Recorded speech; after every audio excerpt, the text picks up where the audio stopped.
Hi everyone, thanks for tuning in. My name is Alana Kushnir and I'm the Principal Investigator of the Serpentine Legal Lab. This is the second event in the Legal Lab Live series led together with the Serpentine Arts Technologies team that includes Kay Watson, Victoria Ivanova, Eva Yeager, Tamar Clark-Brown, Roshan Vexpay and Alex Boys, as well as our wonderful technical manager, Ralph Pritchard. Thanks for all your support, especially to Alex, who's with us behind the scenes. You've been amazing to work with throughout this process. Now, I should point out that our studio team will also be dropping in access instructions for the session if you require larger closed captions, as well as Twitch account generation that is needed to ask questions. So this is free and takes a couple of minutes to set up. Now, I'd like to begin by acknowledging the traditional owners of the lands on which I live and work, the Wurundjeri people of the Kulin Nation. I'd like to pay my respects to their elders, past, present, and future, and also to any First Nations peoples who may be joining us. Now, for this session, I'm thrilled to be joined by Dr. Vanessa Lee-Matt from Cape York and Torres Strait, and she's joining us today from the lands of the Kuku-Yalanji people. Now, Vanessa is a First Nations Australian author and a cultural broker working in the Web3 space. And so Vanessa and I will be discussing Indigenous sovereignty in the Metaverse and broader Web3 context. Welcome, Vanessa. Hi, Alana. Hello, everybody. So before I tell you a bit more about Vanessa and we get stuck into the topic for today, I wanted to give you a quick recap on our first Legal Lab Live session, which was held in June of this year. So the first event was dedicated to the topic of artists and cultural organisations' creative agency in the Metaverse, which we loosely define as spatially organised virtual environments that may or may not be integrated into a digital asset economy. And we lay the foundations for what it means to talk about artists' rights on a very practical level within this context. Now, these foundations included a discussion on the possible shift that we're seeing towards a more equitable ownership of digital assets and their underlying technology. So a shift from proprietary ownership to permissive ownership. And as part of this focus on ownership, we looked at the basics of what's called intellectual property. Now, this is an area of law that regulates intangible property expressed in a material form, otherwise known as creations of the mind. And what we saw was that there are different subsets of intellectual property law, like copyright, trademarks and patents, and different types of digital assets are likely to fall under those different subsets of intellectual property, or a combination of those different subsets of intellectual property. And so we saw that, one artwork may very well spawn multiple layers of IP protection, and each of which can be owned by different people or entities. And I should say we might use the shorthand IP for intellectual property throughout the session today. So I'd like you, our viewers, to keep these considerations at the back of your minds as we now build upon them by looking at Indigenous sovereignty in the Metaverse, and in particular, a concept called Indigenous Cultural and Intellectual Property, or ICIP for short. And the reason that we're going to focus on this topic for our second Legal Lab Live session is because not all content, creative content, is captured and protected by intellectual property laws. And in fact, much cultural content falls outside the remit of the legal concept of intellectual property. So ICIP refers to the rights that Indigenous people have and want to have to protect the traditional arts and culture. And we're going to hear more about ICIP in the context of the Metaverse and Web3 from Vanessa. So without further ado, in addition to being an author and cultural broker, Vanessa Lee-Matt is a social epidemiologist and a co-founder of the Cultural Embassy with two other First Nations Australian women, Lydia Miller and Bibi Barber. Hello, Bibi. I hear you're on the call today, and Bibi has been a wonderful contributor to this session as well, with some of her artworks. And I believe behind Vanessa there is one of Bibi's artworks as well. So hi, Vanessa. Hi, Bibi. Vanessa is also the ambassador of Are You OK? Indigenous Suicide Prevention Platform. She's a co-founder of the Australian Indigenous Data Governance and Sovereignty Network. And Vanessa has over 25 years experience in brokering relationships in and across disciplines of cultural hierarchies to ensure transparent and respectful cultural governance as the basis of which organisations work with First Nations people and culture. So Vanessa, I'd like to hand it over to you now. Could we perhaps start off by telling us a little bit more about your background in public health and how that has led you into the Web3 space? Sure. So one of the things I do is, I guess, when I started out with doing my Bachelor of Teaching degree. And then I did that for 10 years. And then I'm standing there one day with my grandmother in the garden, and on the radio, we could hear some government discussions about the way they were teaching Indigenous people and Indigenous children across Australia. My grandmother stopped gardening and she turned around and she points her finger at me and she says, I want you to go and teach them our culture in their language. You learn their language and teach them our culture. And I stood there and I said to my grandmother, why me? I've got a job, why wouldn't you pick one of my cousins who doesn't have a job? Give it to them. And she said, no. She said, home will still be here, you go. And like years later, I took it it wasn't until years later till it sort of hit me and I went, she gave me the permission to be a knowledge holder. She gave me the permission to be a cultural broker. From that discussion, I was sitting on a plane and I was sitting at the airport, and the plane was delayed. And I was talking to this woman, Melissa Haswell, and she turns around and says to me, Melissa says, you're from the Torres Strait. And I said, yeah. And I said, what do you do? And she says, I'm an epidemiologist. And I said, what's that? And she said, I look at the burden of disease. And from that conversation with Melissa, I started I went in and did my Masters of Public Health. And then I worked I did my PhD in medicine and social epidemiology. And I was sitting there one day and I've traveled all over the world and worked for different governments and reanalyzed data and helped to create policies and for Indigenous people globally, as well as for Aboriginal and Torres Strait people. And I was sort of sitting there one day and I realized that self-determination is basically encapsulated with economics. And when I came to that realization, I guess that's when I started realizing how do I bring my culture into a space where my people stop losing, because we see our culture, the cultural theft happening all the time. We see non-Indigenous people getting wealthy off Indigenous culture, and we see people taking that knowledge and taking it for granted.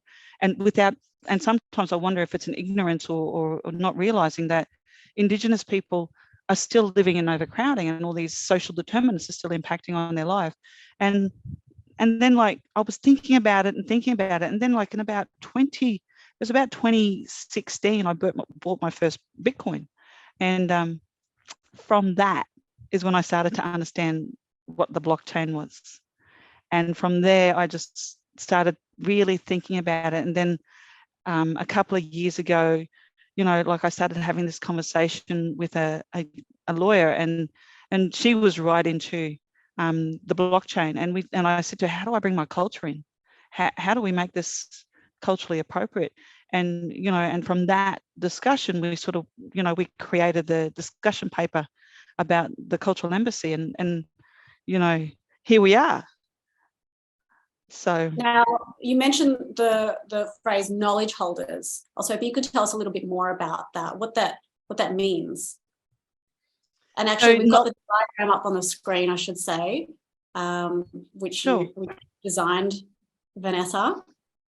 Tell us a little bit right. About that. So what you can see in the background, those moving lines, that's culture. So culture is is invisible. It's that vibration. It's the frequency all around you. It's part of who you are. It connects you. It's this law that is decentralized, and it has been decentralized for over 65,000 years. And so the term knowledge holder is like understanding that a knowledge holder can hold different cultural knowledges. So my grandmother, for instance, she had the knowledge of language. She was a knowledge holder for language. She spoke 7 different languages. And excuse me, let me have a glass of water, sorry. And yeah, and she spoke all those languages. And then she also was able to, she was also into plant healing and well-being and wellness. So she held different basic portfolios, you could say. And knowledge holders are experts in one area of the culture.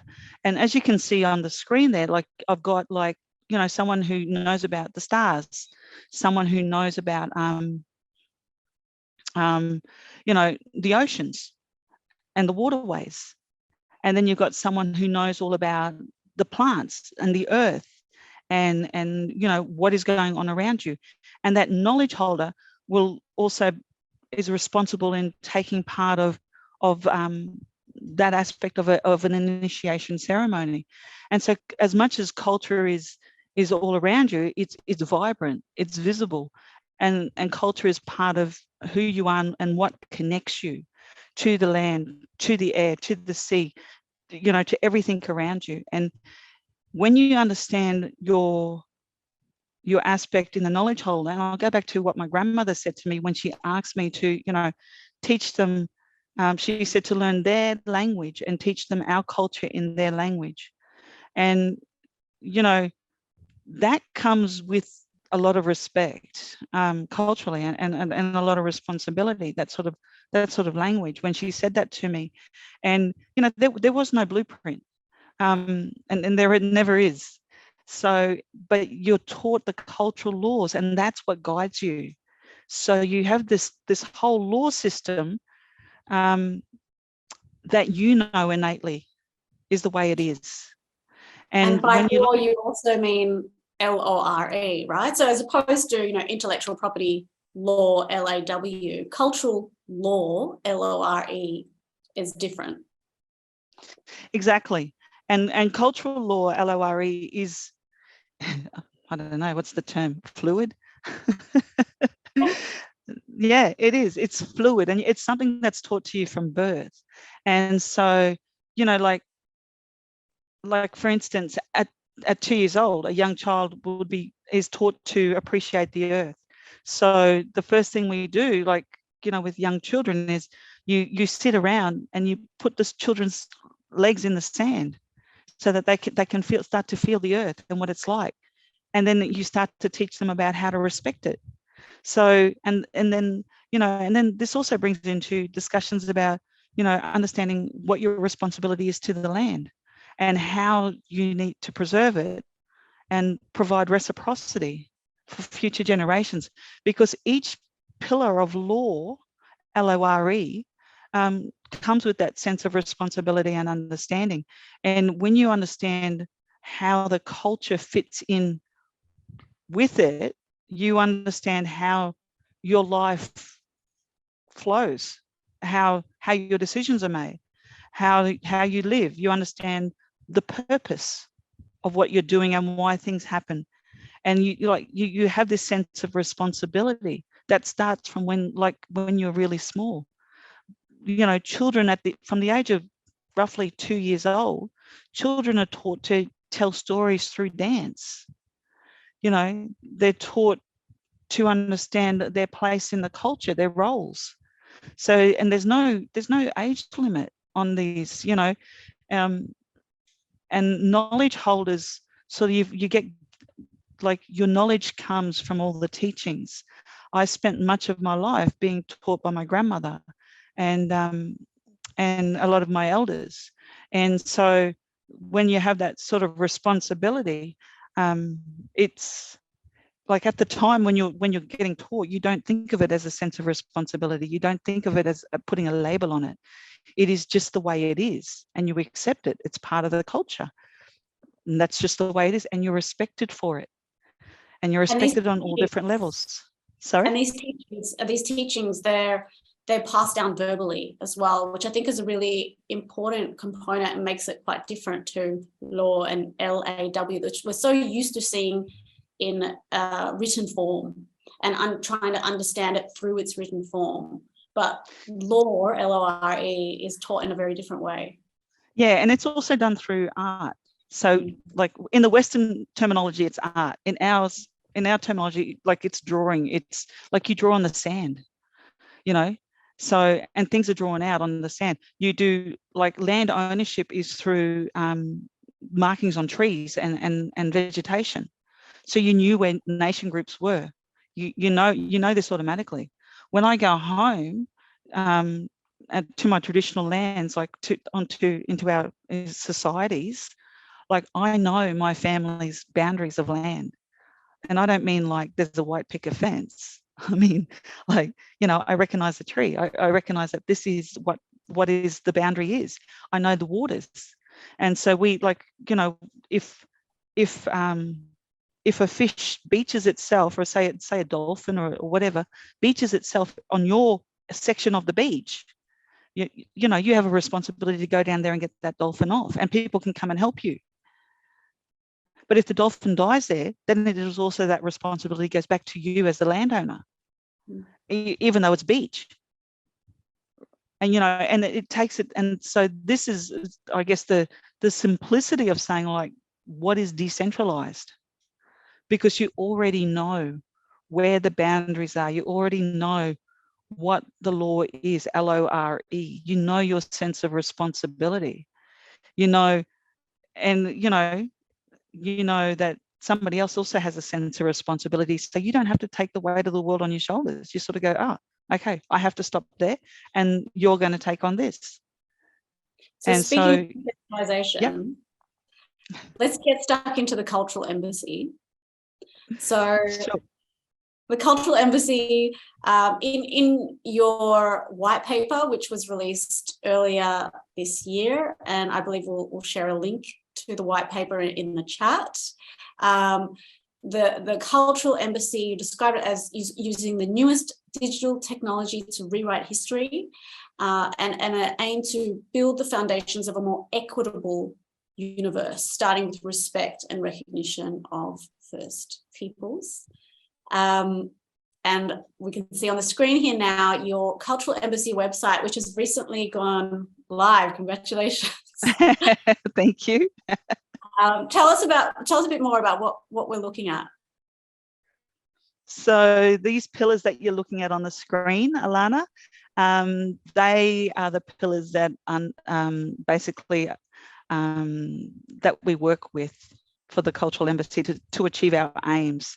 And our aims include, you know, developing a cultural tokenomics, creating an Indigenous DAO, engaging, we've said engaging authentic, non-Indigenous and Indigenous knowledge holders and experts. And the sad reality is we had to have that third point, because the amount of people that don't want to take the time to understand what is ICIP. And that's a really important point. And that comes back to our pillars that you can see in front of you. Each pillar is, has its own definition within it.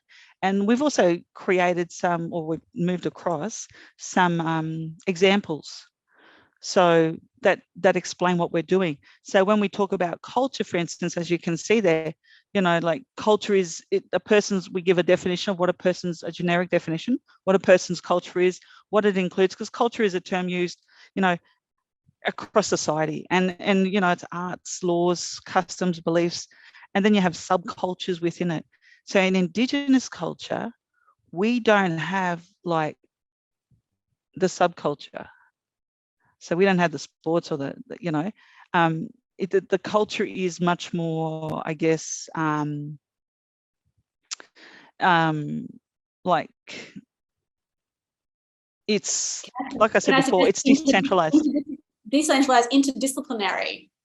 It is So interdisciplinary. it's not, art separated from music, separated from dance. It's all interwoven into one another.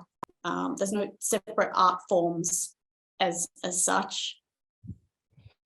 It is woven, everything links together. Like when we just looked at before the knowledge holders, and we go back to thinking about what is cultural law and what is culture, and that vibration of culture, right? That it is the power of everything. It's the frequency of everything when we think about what is culture. And that's what we bring here. And, to bring that into the Web3 or the metaverse or into the blockchain, it comes with a sense of, well, how do we protect IP? I sat on the sand and I explained to some of the communities, traditional landowners, okay? And I said to them, we're we want to put our culture into the blockchain. And they said, oh, what's the blockchain? So I explained what the blockchain is. I drew it on the sand. It took a few hours. I went for a walk up the beach. When I came back, the first thing they said to me was, how do we protect our culture? Who owns the IP? And that's what the Cultural Embassy is doing. We're working on that. Who owns the IP? Because you have copyright in the non-Indigenous sense, and copyright, it's about, it puts a framework and a period of time on an idea, on a patent or a trademark. Whereas with Aboriginal and Torres Strait Islander people, culture is owned by the community. No individual person owns culture. And when you look at what I've got here, this knowledge holder, now we've narrowed right down to the knowledge holder of wellbeing. And as you can see, wellbeing covers like empowerment. It covers community. It's also covered in, it also is about the person in general. It's influenced by the land, the water, the sea, the air, the sky. This is all what influences a person's well-being. And so when we start looking at the different nodes coming out, all those nodes interconnect, and they also connect across. So nothing is without the other. And so when we think about intellectual property for Indigenous people, right, ICIP, so when we start thinking like that, you have to understand that no individual person owns culture. Somebody might have the rights to create an art piece, but they don't own it individually. It is owned by the culture. Which is so that knowledge, completely antithetical to the concept of intellectual property, which is based on a singular author. And actually that's where I find what's so fascinating about the Cultural Embassy is you are trying to make cultural law and intellectual property law work together. You're taking the best of both worlds, really. But there are these challenges that we have with traditional concepts around IP, where it is based on a singular author. And that's why a lot of culture doesn't fit into the IP framework. No, it doesn't fit into the LAW IP framework. It doesn't fit into a lot of the Western framework. And that comes back to that, like about understanding what is culture, what does it mean, what does it look like? It's about recognizing that there is also traditional rights and, cultural expressions. And these, they come with a knowledge, and that knowledge has an ownership. So it's really, like, I'll give you an example, okay? So I was talking to some guys from one community. I'm not going to say where it is, but they were telling me about how there's a particular butterfly that comes out at their community, and that this butterfly only seems to come from their area of land in the world, right? And for the last 10 to 15 years, this non-Indigenous guy comes in and this scientist monitors the butterfly. He writes books about it. He writes papers about it. Now, about 2 months ago when he was back up there, somebody said to him, one of the traditional landowners actually said to him, they said, how come you don't, who gave you permission to come and look at this butterfly? And how come you never acknowledge us and give nothing back? And this comes back to the law of reciprocity. Okay, so in our culture, we actually have a law of reciprocity. Now, I'm not going to say it in language for you. I'm just going to leave it in English. All right. So that law of reciprocity means that whatever you take, you must give back. And it's part of that vibration of culture again. It's part of well-being and wellness, because now what you're doing when you give back is you're actually saying, okay, so I've taken this from the culture and I've given back, and now more people can grow. I'm helping to support the next generation. That's what it's all about. When you just take, you're not supporting the next generation. You're denying culture from being shared. And that's why this law is really important. And so linking that, like when we talk about, Indigenous copyright, that guy with the butterfly, I'll go back to that story. A simple thing is like, contact the traditional people. And he's obviously growing his career off this butterfly. He's accumulating his wealth from this butterfly. So at what time in his, during all of this, is he going to give something back to the community? Whether it's, I don't know, does he write a book for them? There's things, does he include them in the writing, include them in the authorship? Because, the thing is, if he include Indigenous people, those traditional landowners in his authorship, he would enable the traditional landowners to actually to apply for funding for sustainable living and to protect the because we're talking about climate change, and protect the environment around the butterfly. How simple is that? So it goes way beyond tokenism doing that. It does. Yeah. I think it's really important. Now, there are a couple of other really interesting concepts that I wanted to dig into with you. Alex, if you wouldn't mind getting up the next diagram.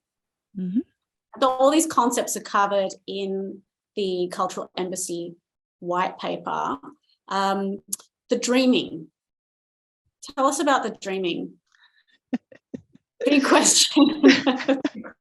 But it's huge. The dreaming is huge. Okay. How do I can give you an example. All right.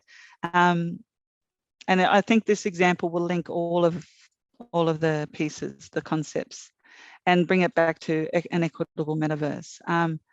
So the dreaming, we're talking about 65,000 years ago of knowledge. And I do not claim to be an expert of the dreaming at no time in my life. Okay. And it's about understanding, because there's the dreaming, and then there's these laws of creation, LORE again. And in coming from the example I'm going to give you comes from from Murray Island, from my grandmother's family, from my family. And, we have a law that comes down from, the stars. We talk about a traditional spiritual law that has been passed down through the stars, and because, it's journeyed across the seas and the lands, and it also got shared upon the whole of Australia. It didn't just stay in the Torres Strait. And it's shared and has built itself in all of Australia and become part of the storytelling and the law, LORE, across all of Australia. And in that, when you understand those laws and traditions, you sort of go, okay. And see, the dreaming is more of a Western term. We don't sit around talking about the dreaming, just so you all know. But it is that. And so another story I'll give you an example of is like, you think about the rainbow serpent, and the rainbow serpent, like, the story of the rainbow serpent came, and when the rainbow serpent, before the rainbow serpent died, what it did, it separated into three, and one went into the air, which we see rainbows. The one went on the ground, and which we see opals. And the other went into the water, which we see are the reefs all over the world. And all of these pieces are part of creating and connecting. And the idea of, you know, you have to, sometimes we've often asked the question, you know, when the rainbow serpent went under the ground and created the opals, you know, maybe that was where mankind was meant to stop, because when you go below that, you start hitting uranium. And so, you know, maybe the opals was meant to be enough, because we just saw this river of color in the ground. And, you know, and so, and that's part of that dreaming. And so when you start respecting the world and seeing the world through those lenses, okay, you start to see a system, and everything is connected in this system. And so you start seeing how law is part of that system, that bigger system.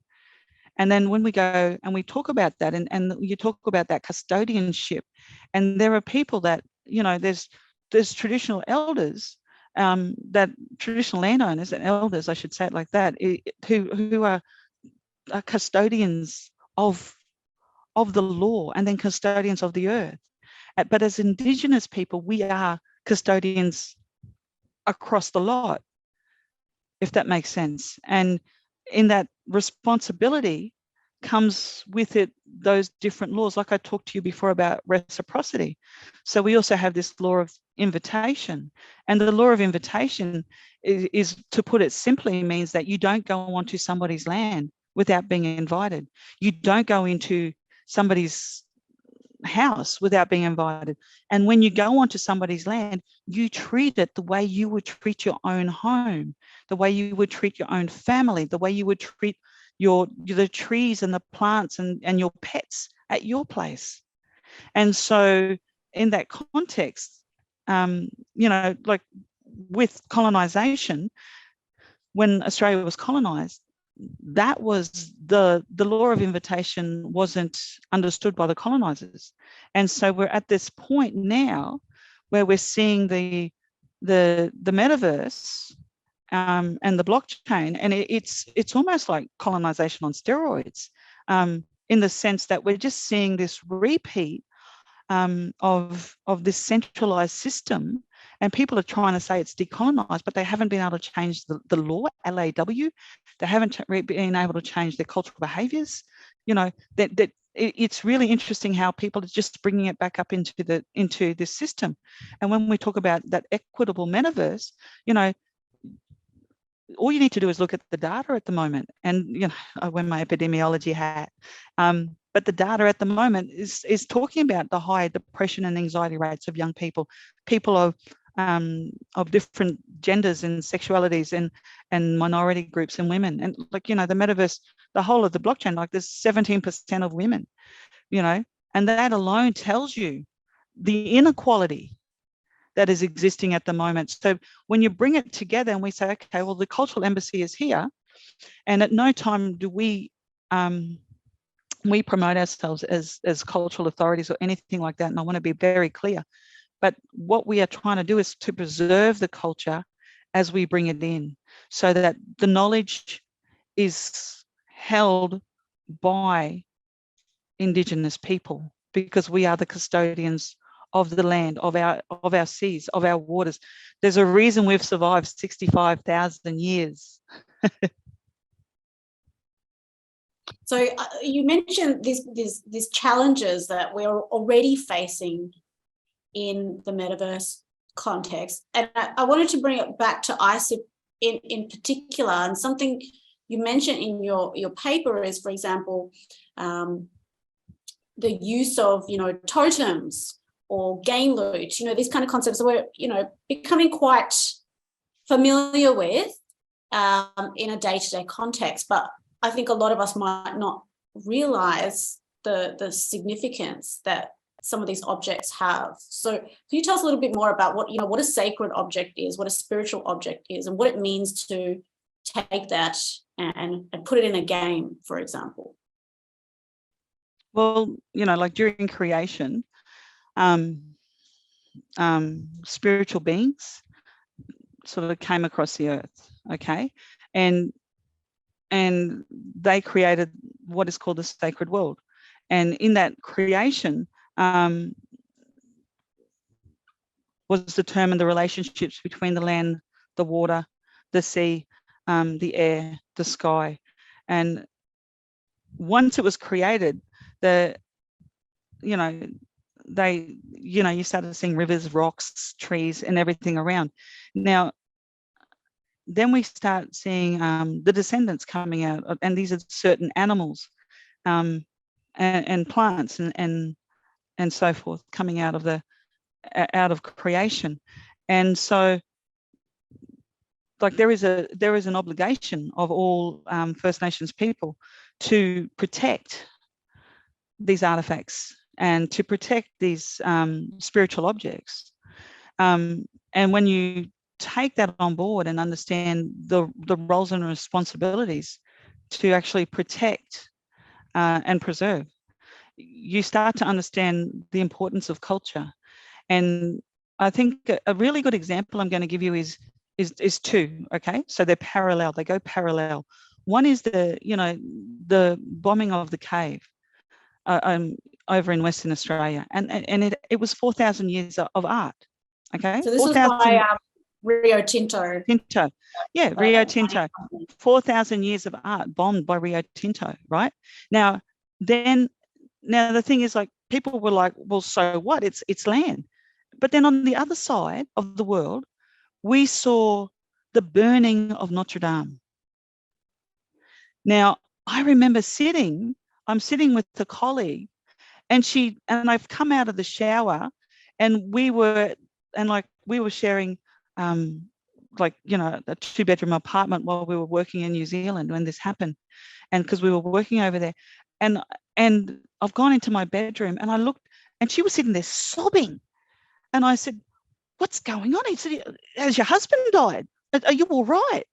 And she was like, Notre Dame is burning. Culture is burning. And I'm like, what? I said, what? What? What? What do you mean culture is burning? I said, Notre Dame isn't culture. What? I said, it's religion. I don't get it. And I think that, and and I remember having the conversation with her about the cave, and she was like looking at me like, oh, it's just a cave. And I said, no, it's 4,000 years of art. 4,000 years of art. Let me say that again. And, when you bring that into a context and you say to all these artists in Australia, whether you're Indigenous or non-Indigenous, that 4,000 years of art influences you.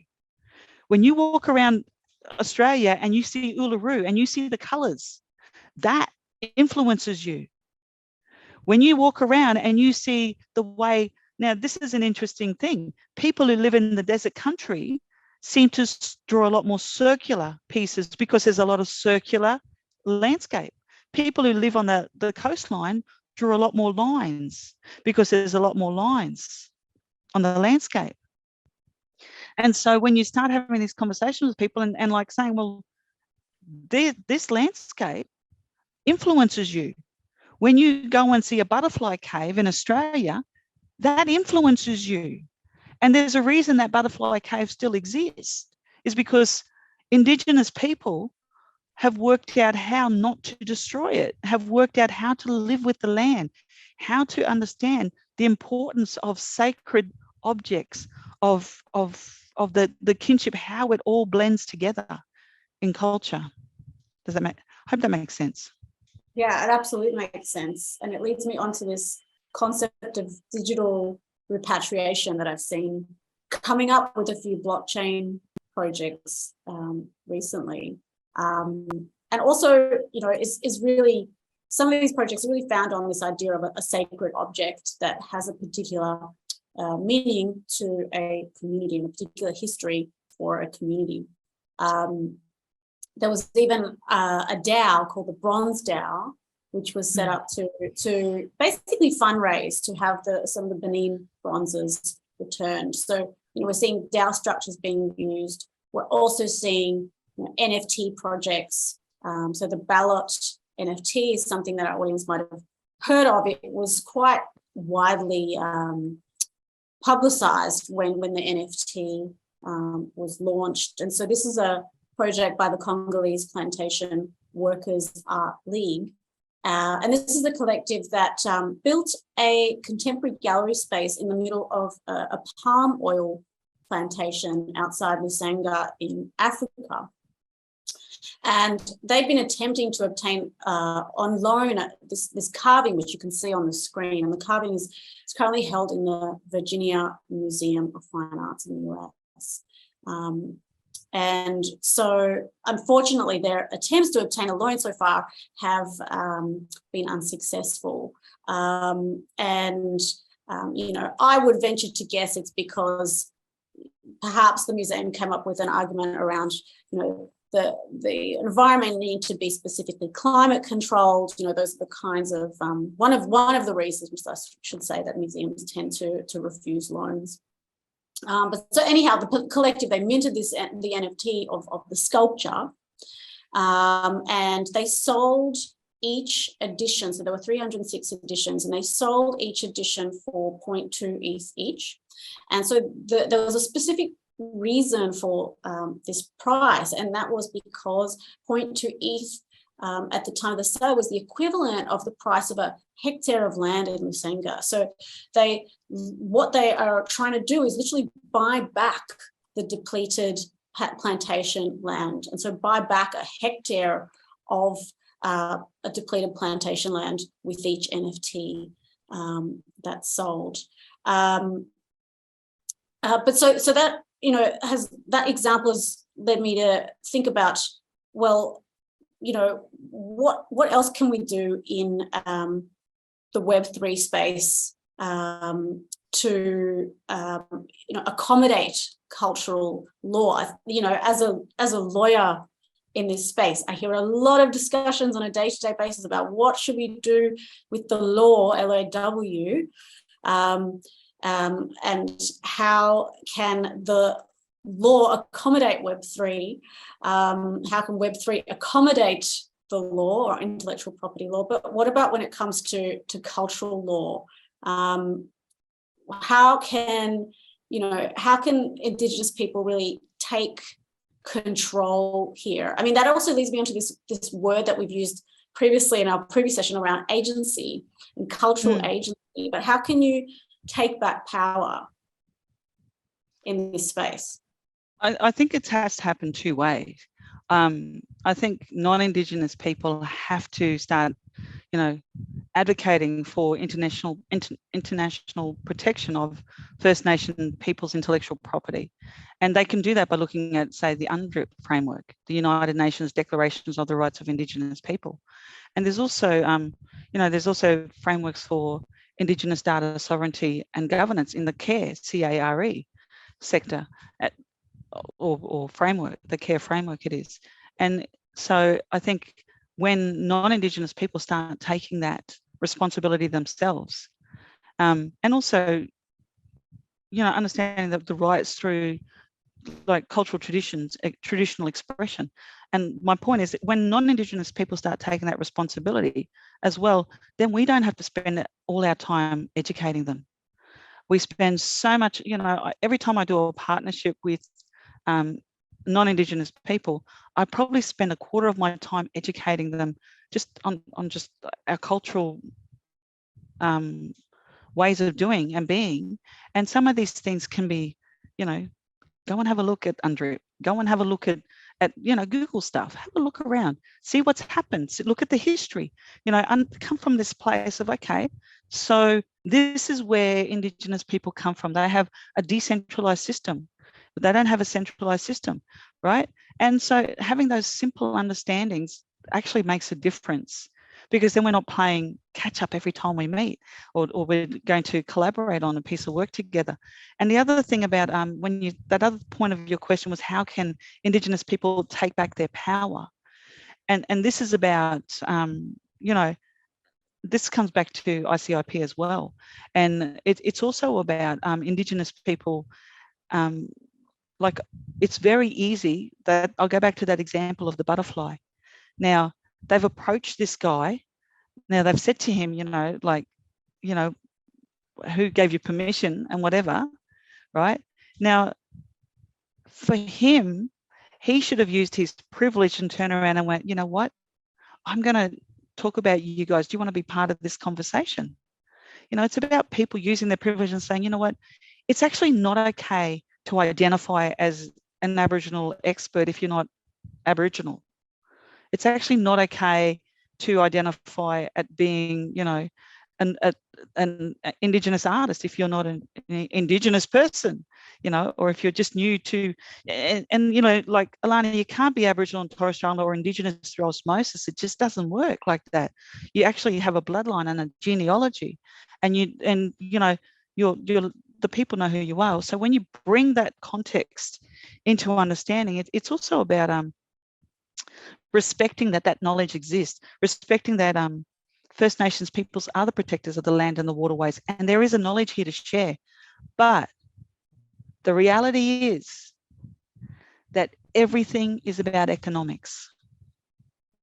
And when we look at economics and we look at, like, you know, when we look at the metaverse and the bigger picture of the metaverse, we see things like token economics or tokenomics. You know, and we see NFTs and we see, you know, fungible tokens, non-fungible tokens. We see all of these things that come into tokenomics, and you know, this is one of our aims in the blockchain, in the metaverse, in the Web3, is to create that, and it's bringing culture into it. What does culture look like into it? How do we make sure that Indigenous people don't lose their cultural IP in this space? And I guess it comes back to making sure that, you know, we have stepping stones in place to help non-Indigenous people to understand what is cultural IP. And that's again referring back to UNDRIP about having, you know, platforms of education in place, about having, you know, platforms of creative awareness and programs about what is Indigenous art and how does that manifest and what does it look like. So there's a lot to be done, and it can be done, but yeah, I hope that's clearer. It's definitely clearer. And I think also what strikes me is it really can make a world of a difference if you make the cultural process, the culture part of your process from the beginning. So if you're looking to, I don't know, build a virtual artwork that's based on a real piece of land, you know that there are steps you have to go through. They're not an add-on at the end. That has to be. It is. That's exactly right. It's not an add-on at the end. Can I share one thing quickly with you? I remember, if you don't mind, you know, like one story, you know, I remember when we were launching some NFT works with another project that I'm working on, and as we were launching, this woman was telling us about her work in the reef, you know, doing, she was launching her NFTs of the reef and near Townsville in Queensland. And I said to her, did you approach any Aboriginal and Torres Strait Islander people? And she said, what for? Why do I need to do that? She said, they don't, you know, I don't know what for. And I said to her, well, every land, sea and waterways is protected, and we have this knowledge that goes beyond, you know, the knowledge that you read in the newspaper or anything. We actually have this understanding of what each piece is used and how it's used and why it's used and why it needs to be protected. And, you know, if you kill off all these fish, then all of those fish die. So you need to know that cycle of life and everything that's going on around you. And I said, and she sort of looked at me and she said, oh, I don't need to include Aboriginal people. And I went, well, actually, you should. I said, it's about knowledge sharing. And it goes back to my point about reciprocity. You know, you've just taken this knowledge, you know, and you're making money from it, and you're Irish. You've only been in Australia 6 years, and, you know, not that that's any, you know, that bit is minor, but the point is, you know, like, really think about how you have just disrespected Indigenous culture. Like, don't do that. Bring it on board. Come together, because we're willing to help and you know, put you in touch and connect you with communities, so you're not alone doing the project. So when you're doing those virtual lands and you're creating things, like, reach out and ask. Now we have about 10 minutes left. Okay. I'd love to just throw in, Alex, the DAO diagram. This is our diagram, this is the not a DAO, this is your traditional organizational structure. You've got your hierarchy with your CEO making all the decisions at the top. But if we jump across again, Alex, thank you, to your decentralized autonomous organization, I just want to bring it back to also, in addition to asking permissions, it's really about looking at how you can have cultural law, be integrated into the way your infrastructure for a Web3 project can work. And tell us a bit more about the behind the scenes plans of the cultural embassy. So why are you going with a DAO structure? So it's not, okay, so it's not really like, it's not like that. Yeah. Okay. So if you've ever looked at, so the Aboriginal medical services in Australia, all right. So when they were first created, so you've got that triangle with the CEO, right? Now, what they've done is they turned it upside down. So the whole structure is upside down. And this person down here is the Aboriginal health worker. Now they come from the community, they come from the culture, they come from the land, they know everything and who's connected to what, who's responsible for what, and everything. And they are the leading person in the whole of the structure in that Aboriginal medical service. So they have already flipped it. And so we're basically creating it on the same model as what you saw as the knowledge holders. And so when you see that, we're saying, well, okay, you're not exactly, you're not an expert in everything. So we're going to call on the knowledge holders to be the experts in the spaces. And they'll be working with, say, our web designer. So, and we've really sourced out people like to see if we can find a first person's web designer. Didn't need to be Aboriginal and Torres Strait Islander. We just wanted a first person's web designer to work with us. We also work with non-Indigenous people. We have non-Indigenous people who are, amazing at what they do. And these guys, one guy just stepped up, and his name's David, and he just contacted us, and he's worked with a lot of Indigenous people across America. And he said, look, do you guys want some help? And he just reached out. We never met him in person, talked to him on Zoom, talked to him on the phone, and like he's really genuine in what he's doing. And so he's part of our system. And so it's more of a system that reflects culture rather than a system that reflects the Western symbolism, if that makes sense. Because every time I look at that CEO symbol, it reminds me of a military sort of organization, and it doesn't, and when I look at that other one that you showed before, that's, I can see that, and I can see how business is, because tokenomics is about, businesses and economics, right? And having a monetary value. And when you get into the virtual world, you can't see, it's no longer tangible. You can't see the money. So it's like, well, how do you then create something, a system, so that you can actually see, that you can feel it? Because in culture, right, you can't see it, but you can feel it, and it exists. And it's this sense of knowing, doing, and being. So how do you bring that into this system to create the DAO? Because that's what we've done. Well, that's what we're doing, in the process of doing.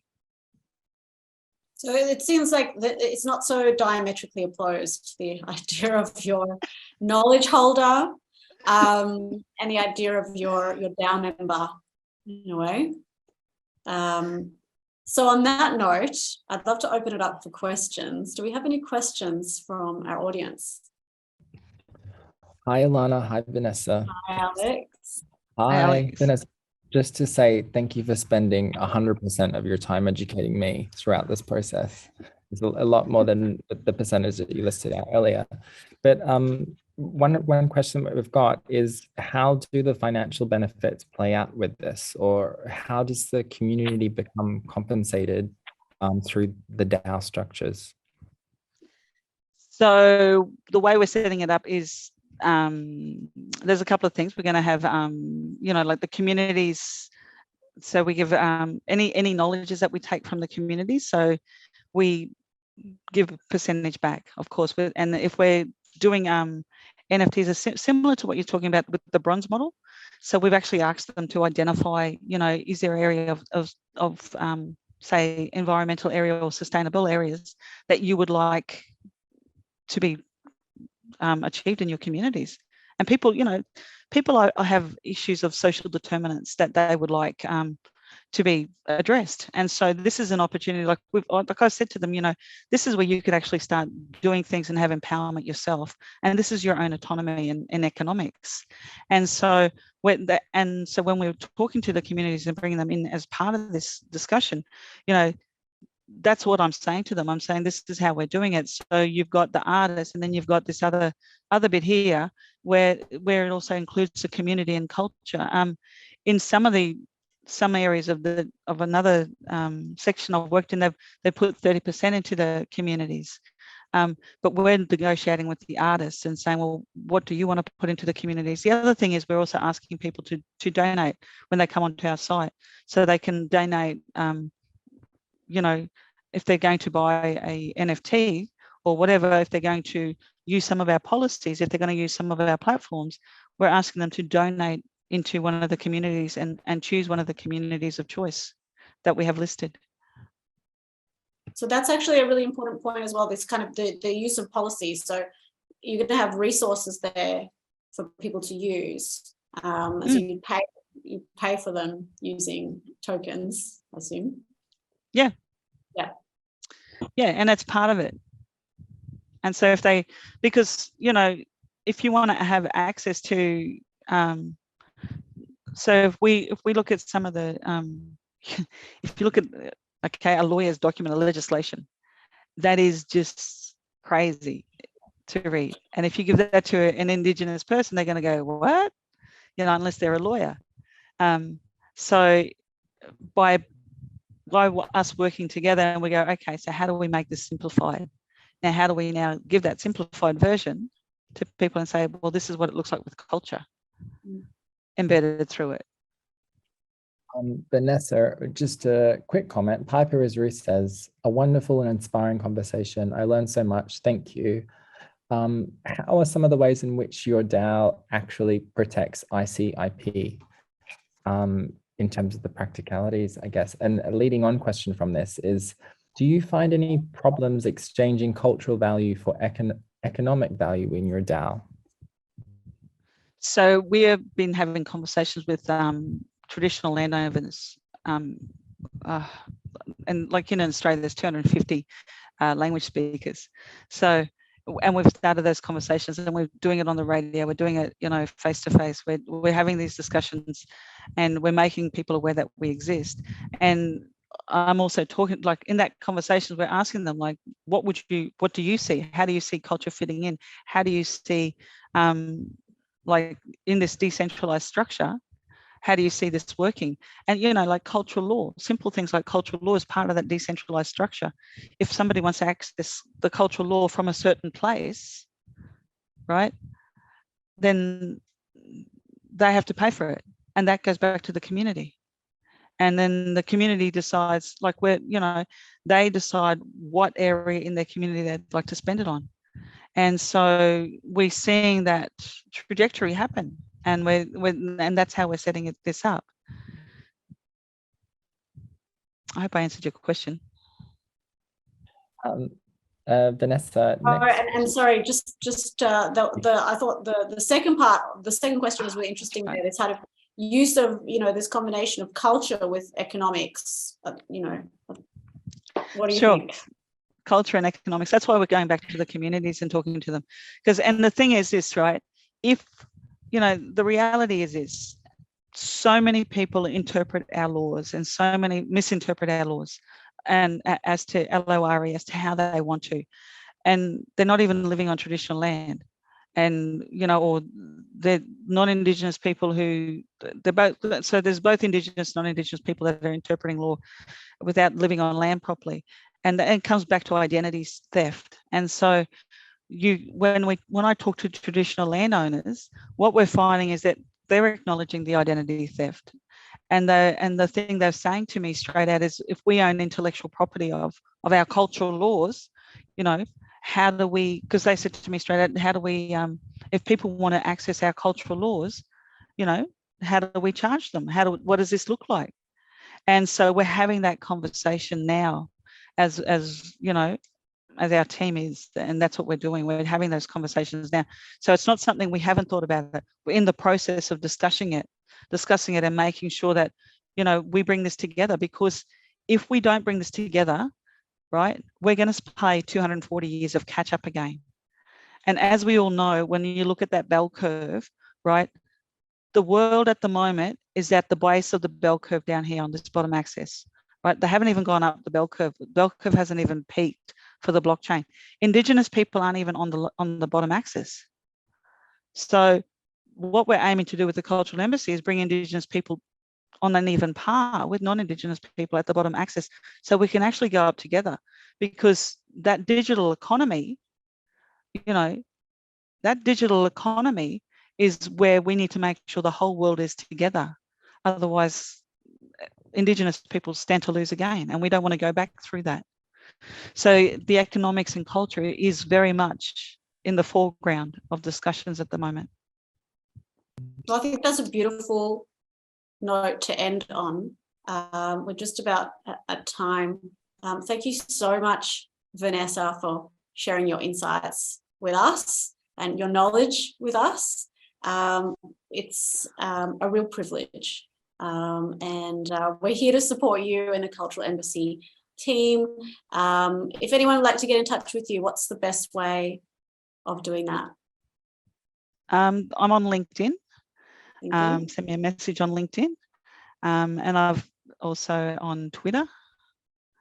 So Vanessa Lee, I'm at on LinkedIn, or Vanessa Lee, I'm at on Twitter. We also have the Cultural Embassy on Twitter. So yeah, just drop us a line. Even on the website, even on the Cultural Embassy website, there is down the bottom. If you scroll to the bottom, there is actually a section on Contact Us, and we will certainly respond, I can assure you. Thanks, Vanessa. And thank you so much to our audience for joining us, and we'll see you next time. Thank you, Alana. Thank you, Alex. Thank you, everybody. Bye.